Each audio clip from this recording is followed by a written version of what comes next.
And basically, the idea is that you, as Zerg, you want to put Protoss out of position, so you want them to be fighting you not forward.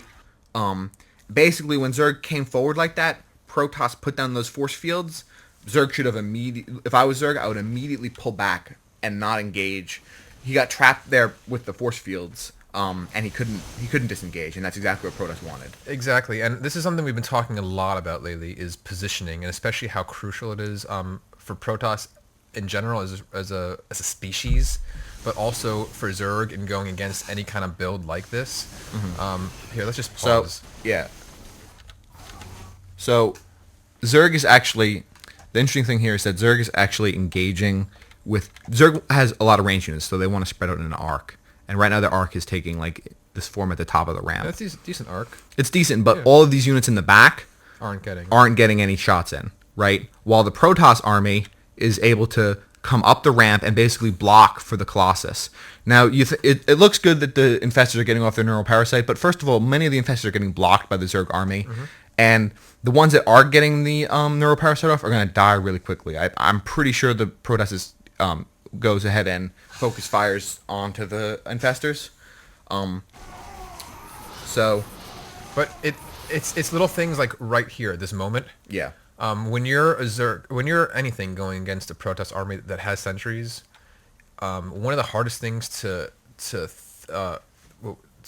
what is it called when you, not preconceived, to keep in mind, to forward think in mind, is force shields are going to go off. Yeah. No matter what happens, force shields are going to try to break up your army. Right. And it's a much more high level play in your head at that point of trying to understand that that's going to happen. Yeah. And understand where you need to be okay with that. We were actually, Guns Akimbo and I were talking the other day about how, don't want to pause yet. Okay. About how Colossus and Sentry composition is probably one of the most positional dependent compositions in the game, in that if they get you positioned the way that they want you to, they're going to destroy you. So really it becomes about getting them to not attack you from the position that they want to attack you with. And here I think Zerg's big mistake is Zerg led off with those neuroparasites. And by neuroparasiting so early, Zerg was committed to this position. Yeah. Really what should have happened is once the Protoss, Zerg should have attacked, just poked forward, and forced the Protoss to start putting down sentry fields. And once the first sentry field came down, Zerg should have pulled back. And I think that Zerg should have pulled back, if you scroll up a little bit, Guns Akimbo, to this positioning right here, so that he could have support of his two sunken colonies, and been able to form an arc basically with his entire army in this area. And then you would have had the Protoss army coming up the ramp into the Zerg's fire, and you would have had the Colossus around this area, which is a very vulnerable spot for them. You could come in with your Zerglings on the side, or at the very least, even this thing will be shooting it with its pointy finger. And I feel also like once your arc is already established like that, it's much harder for the sentry fields to really mess you up. Yeah, and I mean, and that's option one, and I completely agree with that. Of Zerg needs the arc. They need to have Protoss contained within as small of a ball as possible. And then be in a position where, at that point, if the sentry shields go down again, what's it really doing? You're in your arc, right? At that point also, you have such a big arc. You have them in your defensive structures. You're not fighting on a ramp where they're blocking for their Colossus. And you can, if you want to still use Neuroparasite, you can. But I would even use Fungal Growth at that point and run my Zerglings in until kill a Colossus. Yeah, but and a quick I want to start the game in a second, but for a quick option B as well. I mean, because that's a lot of decision making in a quick second. That's very difficult to do. But as option B, there were a lot. There's not so much anymore, but there were a lot of Zerglings.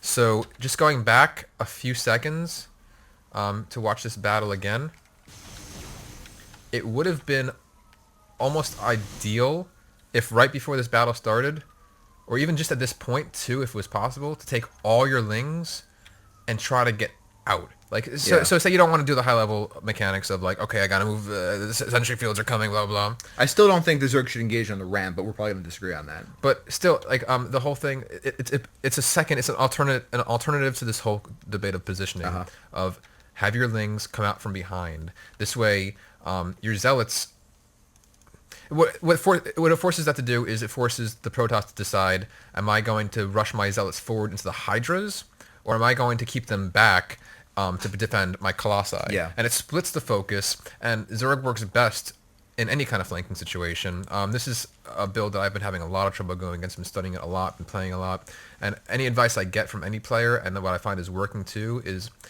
any kind of flanking position as Zerg automatically gives you like 15% bonus. Yeah, in especially your attacking flanking power. with Zerglings is really strong.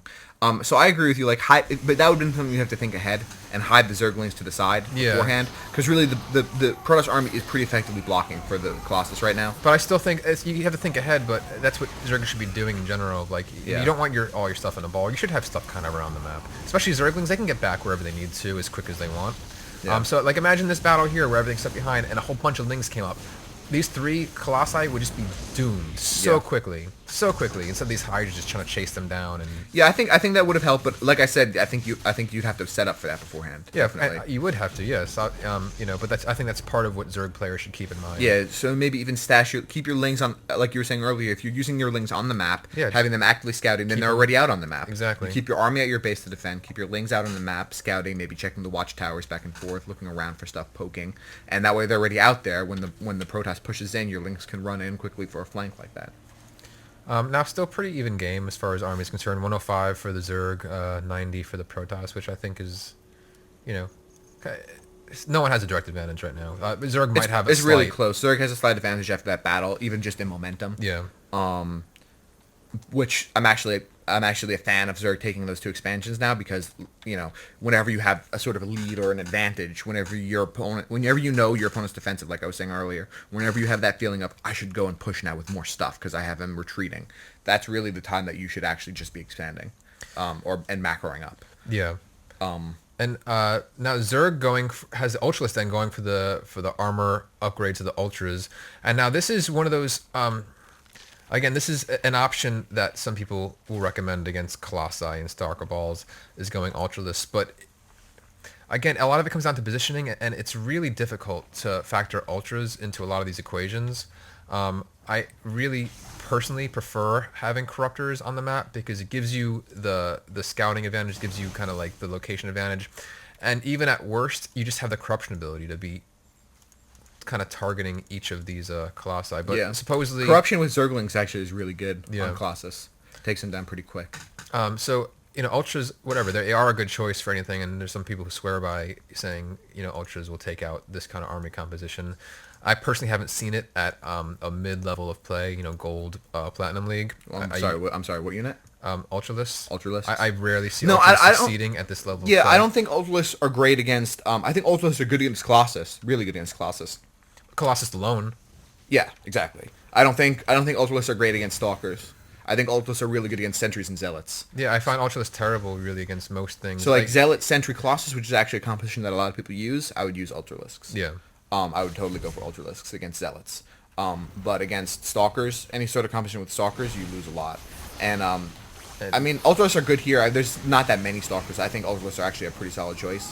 But it's just a matter of getting the Ultralisks close, and that's all about positioning once again. Yeah, and that battle was all about positioning right there too. Yeah, and, right now the Zerg should actually. I think it looks like the Zerg is trying to engage again, and he shouldn't be. Yeah. Just sacrifice the hatchery here. You're not going to win this fight. Yeah. This is completely a fight that you can't win. This is one of those things where you have to make a switch in your head of don't be greedy, do not be greedy, Right. do not fight up a ramp against this. Screw your expansion. Your expansion was barely started anyways. You have another one down south. Just pull back. Now he's lost so much. And Infestor Neuroparasite is good, but you have to have it. It can't be your only thing. Can't be your only way to win. Like taking over 1 or 2 Colossus isn't going to win you the game. And they can this Protoss here is actually being really sloppy about killing the Infestors. Any good Protoss, the way that this guy's Neuroparasiting out in the open like he is, any even medium level Protoss will be able to kill those Infestors really quickly with the remaining Colossus. Yeah, and now we do have the Crackling being developed, but right now he's still just making all Hydras, when really right now is if you just pump Lings, you could totally defeat this army, and I think Zerg might be panicking a little bit right now because there's just no reason for it. There's no reason to ever build Hydralisk. Yeah, he against shouldn't be army. building Hydras here. He should only be building Zerglings right now. He doesn't have any Zealots left. So really, as you can see, as we all know, we've all been in this situation if you play Zerg, is that all that Colossus do is turn your Hydras into those really pretty smoking fire effects. Yeah, exactly. And he's still creating Hydras, even though the Zergling double attack is finished. Because seriously, that could just wipe out everything right now. And But I do really like the flaming effect of the Zergling's Colossus dying. yeah, and I do like that Noma is going to probably win this game now off his Zealots. Yeah, he's gonna Zealot rush his opponent now, which is the perfect move. Yeah. Yeah. So here's the thing: is I don't think a Gnome should have lost this game. Yeah, Because he had good early aggression and he treated his aggression properly. In that after he aggressed, he expanded, and he macroed. I think that the thing that lost in the game really was poor positioning on a few occasions, and sacrificing his whole army. I mean, a lot of Zergs that I play do this too, where they see Colossus, they build Infestors, they think, oh, I'm good. He thinks he has me. He has Colossus. I'm gonna show him I have Infestors. You know what I mean? That doesn't work And, ever. right, and all you think to yourself is you think of it on that basic level and you go rush in and engage, but that's not all there is to it. Yeah. You know what I mean? You can't just spam Neural Parasite on Colossus, and this Protoss wasn't even really diligent about killing the Infestors. Yeah. Most Protosses will kill your Infestors immediately if you do that. Yeah. So really, it still comes down to army composition. You can't just build Hydralisk against Colossus, even with Infestors. Not solely. And he built no Roaches. Roaches would have been great in this army composition, I feel like. Roaches can withstand and this is the problem with that statement is Roaches are good against the Colossi in the sense that they're not going to kill them, but they'll absorb the damage. But Stalkers really, really make that a living hell. And usually what you see from like a little more higher level play from what I see too is usually the Colossus Stalker combination, which is some Zealots to field the front, and then Sentries for the Force Fields and the Guardian Shield. But my point is that I like an army that has, like some Zerglings to run in and engage a Colossus, and then Roaches, and then a wall of Hydralisks, or even something like Corruptors to engage, or even something like Roaches to block for the Infestors. Roaches take a lot of damage. Yeah. If you have Roaches rush in and block for the Infestors, and then use the Infestors with their long-range Neural Parasite, that's a good composition. Yeah. Then your Colossus, which are yours now, will be shooting the Zealots, which are still hitting on your Roaches, which Roaches are really good against Zealots, so they'll stop them. You know what I'm saying? Like anything, you have to think differently. You have to think of it as positionally, and how your units are going to spread out, how they're going to form their arcs, how they're going to engage, what units are going to form walls against other units. Yeah. It's not so simple as just, okay, I see Colossus, I'm going to build Infestors. Yeah, now. I'm going to build the counter. Right. It's not just, and especially as Zerg, it's not about just building the counter. It's about, I'm going to build the counter, and I need to have him where I want him. And that's why in so many pro games you see, like that's, and at first it doesn't make sense of like two armies coming and then they're pulling back, and it's this and that, and it's like both of them trying to figure out that perfect moment of like, I have the slight advantage of positioning. You're trying to bait your opponent forward. You're baiting your opponent into your spider trap, basically. Yeah. And that's what you have to think of it as, Zerg. You're baiting your opponent into your spider trap. Sometimes it's not always the right choice to engage your opponent directly on top of your ramp. We're ingrained to think, I'm defensive, I'm gonna engage him on top of my ramp. Sometimes it's better to let him up the ramp and form an arc around his units as they come up the ramp. Yeah. It would have been better in this situation. But you definitely don't ever want to go up ramp at an army of Colossus Sentry that are going to block the ramp. Never. You don't even want to. That's even the moment where you're just like, you're panicking and you're like, my base is going to go down, and and you have to say to yourself, okay, I'd rather just my base go down than anything else, than lose my entire army. Yeah. But so, anyway, I think that's GG. Yeah, GG. Bye. Bye.